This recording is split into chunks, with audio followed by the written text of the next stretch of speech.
आज सर संभल रहे हैं तो किस तरह से किस मामले में यहाँ आता है? मैं संभल तो आया था बाग साहब के दफीने में शामिल होने के लिए।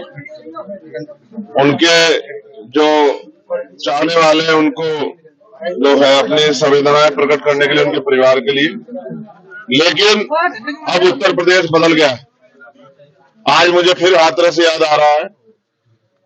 और आप महसूस कीजिए कि रामपुर में कुछ गज जमीन के लिए उत्तर प्रदेश सरकार की पुलिस ने एक दलित युवक की, जो 17 साल का था, उसकी हत्या कर दी है और कई लोग घायल हैं। मैं उन परिवारों से मिलने जाना चाहता हूं, लेकिन पुलिस की तानाशाही ये है कि मैं उन परिवारों से मिल नहीं सकता। मैं पुलिस से नहीं लड़ना चाहता हूं, क्योंकि ये भी किसान परिवारों के लोग हैं। मेरी इनसे कोई लड़ाई नहीं, मगर मैं सरकार से पूछना चाहता हूं। अब तो वैसे भी दलितों की हत्या के लिए अपराधियों की जरूरत नहीं, क्योंकि पुलिस इस काम को अच्छी तरह से अंजाम देने लगी है। क्या आज चंद्रशेखर आजाद अपने उन पीड़ित परिवारों से नहीं मिल सकता है, जिनके खून के साथ होली खेली गई है, जिनके आंसू नहीं सूख पाए हैं? उस मां को क्या जवाब देगी सरकार? इस प्रदेश में दलितों की हत्या कब बंद होगी? मुख्यमंत्री क्या जवाब देंगे? बड़ा दलित हितों से होने का नाटक करते हैं।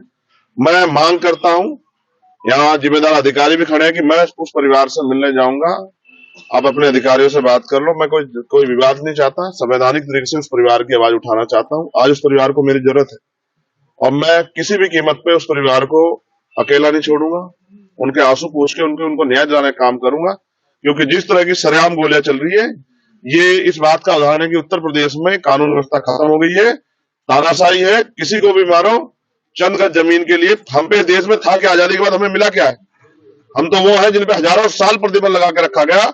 आज अगर हम अपने महापुरुषों की मूर्तियां लगाना चाहते हैं या अपने धार्मिक स्थल तैयार करना चाहते हैं, तो सरकार इस बीच में अवरोधक क्यों बन रही है? सरकार को चाहिए कि गरीबों की मदद करे, कमजोरों की मदद करे। लेकिन सरकार ही अगर लाठी मारेगी, सरकार गोली चलाएगी, तो न्याय कौन करेगा? आज रक्षक भक्षक बन गए और ये सब सरकार के सहारे पर है। इस जुल्म को हम लोग सहेंगे नहीं। मैं कुछ देर और इंतजार करूंगा, इसके बाद चाहे कुछ भी हो जाए, मत जाऊंगा, अपने परिवार के आंसू पोंछूंगा। लेकिन मैं सरकार को फिर कहूंगा, इस जुल्म पे हम लोग चुप नहीं रहेंगे। हम हर कमजोर के साथ खड़े हैं और दलितों की हत्या बंद होगी। इसके लिए सरकार अपनी कमर कस ले। इस अन्याय को हम लोग किसी कीमत पर नहीं सहेंगे। क्या परिवार से बात हुई? मेरी परिवार से बात हुई है। परिवार के लोग चाहते हैं कि मैं आ जाऊं, लेकिन वहां इस समय जिस तरह का माहौल है, पूरे गांव में, पूरे देश में गुस्सा है, क्योंकि कोई नहीं चाहता कि जुल्म हो। क्या सर यहाँ आपको बंदी बना कर रखा?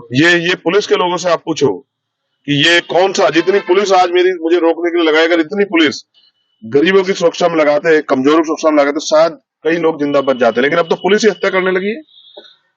तो फिर आपको जैसे किस बात का सर हवाला दिया गया है? मैं अभी ये अपने सीनियर अधिकारियों से बात कर रहे हैं, मेरी भी कुछ अधिकारियों से बात हो रही। मैं बिल्कुल भी किसी भी कीमत पर रुकूंगा नहीं, चाहे आज ये मेरे ऊपर पुलिस गोली चला दे। मैं अपने परिवार के पास जाऊंगा और उनकी आवाज उठाने का काम करूंगा। मैं इसलिए काम करता हूं। अगर मैं आज उनके पास नहीं जा पाया, तो शायद मैं कभी खुद को माफ नहीं कर पाऊंगा। आज मुझे मेरी जरूरत है। आज वो माएं रो रही है उस भाई को, जिस भाई को मार दिया गया।